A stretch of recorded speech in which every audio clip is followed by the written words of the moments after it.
Western forest products. They make wonderful products here that come out of our forests and go into homes and into decking, fencing, paneling, molding, serving domestic and world markets.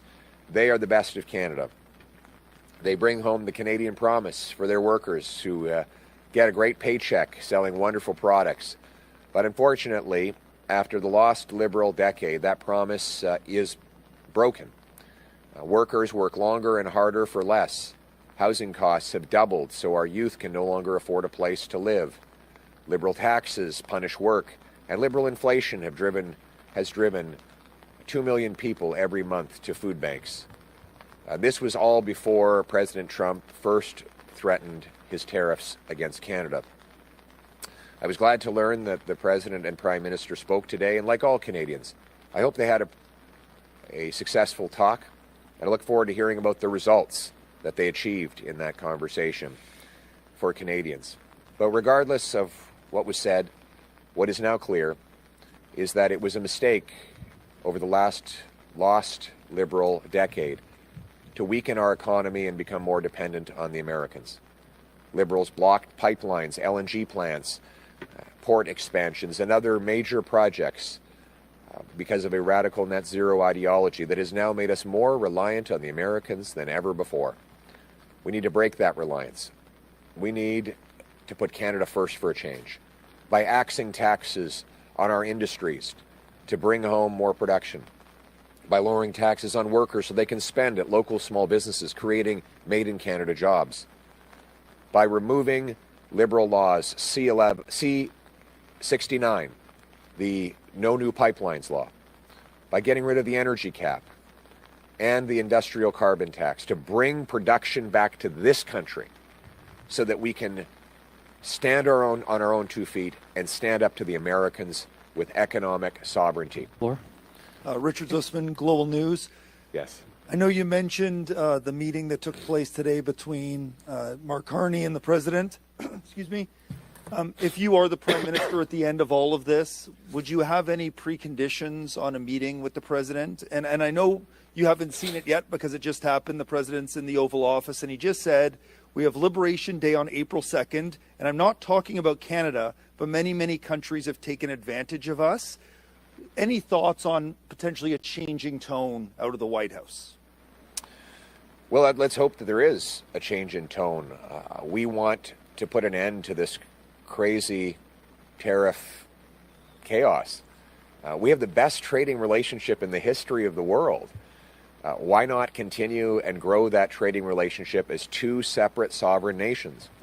My message to President Trump is that true free trade without tariffs will allow both of our economies to separately grow stronger so that we can fund stronger militaries and more secure borders and make our continent safe against the real risks from overseas. That's the goal that we should all be working towards. And my goal will be to make Canada, regardless of what the Americans do, this has all been a wake-up call for us. By blocking pipelines and LNG plants and slow-rolling resource projects, capping our oil and gas sector, the Liberals have made us too reliant on the Americans. That will end. My government will repeal the entire carbon tax, the energy cap, the anti-pipeline law, C-69. We will bring the hundreds of billions of dollars back to our economy, and we will start selling between Canadians and overseas so that we are stronger, self-reliant, sovereign, to stand on our own 2 feet and stand up to the Americans. In other words, let's bring home the country that we knew and the country that we still love.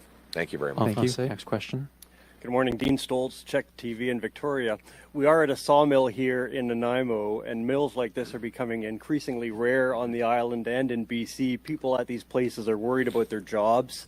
Now they're faced with tariffs from Donald Trump. What is your plan to protect the industry in BC and across Canada, for that matter, in the face of these tariffs? Very good question. I've been traveling to sawmills across the interior of British Columbia and, of course, the island for about 2 years now. And it's been a devastating period of sawmill closures And let's be honest about what's causing it. First of all, we've had a lost Liberal decade. Justin Trudeau allowed the Americans to reinstate tariffs on our lumber. Now, let's be clear. Those were not Trump's tariffs. They were Biden's tariffs. Biden then doubled the tariffs, and now President Trump wants to raise them again. Now, it's very easy to make excuses for the Liberals, saying they have no control over this, but history doesn't bear that out. Stephen Harper got a softwood lumber deal within 80 days of becoming Prime Minister that saw the Americans end the tariffs and reimburse the ones they had already collected. So the Liberals have not made protection of our softwood lumber a priority. They have failed over a decade, and our workers are paying the price. I will negotiate to end the softwood lumber tariffs so that we can get our lumber to the American market. I will also massively stimulate home building. So this lumber can go into building new homes by taking the GST off new homes, incentivizing municipalities to free up permits, speed up approvals, cut development charges, and open up land to construction. By selling off 6,000 federal buildings and thousands of acres of federal land, we can build millions of new homes with Canadian lumber. That'll mean the workers at this mill and in the forests of Canada can make bigger paychecks, which they can bring to houses that they can afford to buy. In other words, we need to bring home the Canadian promise.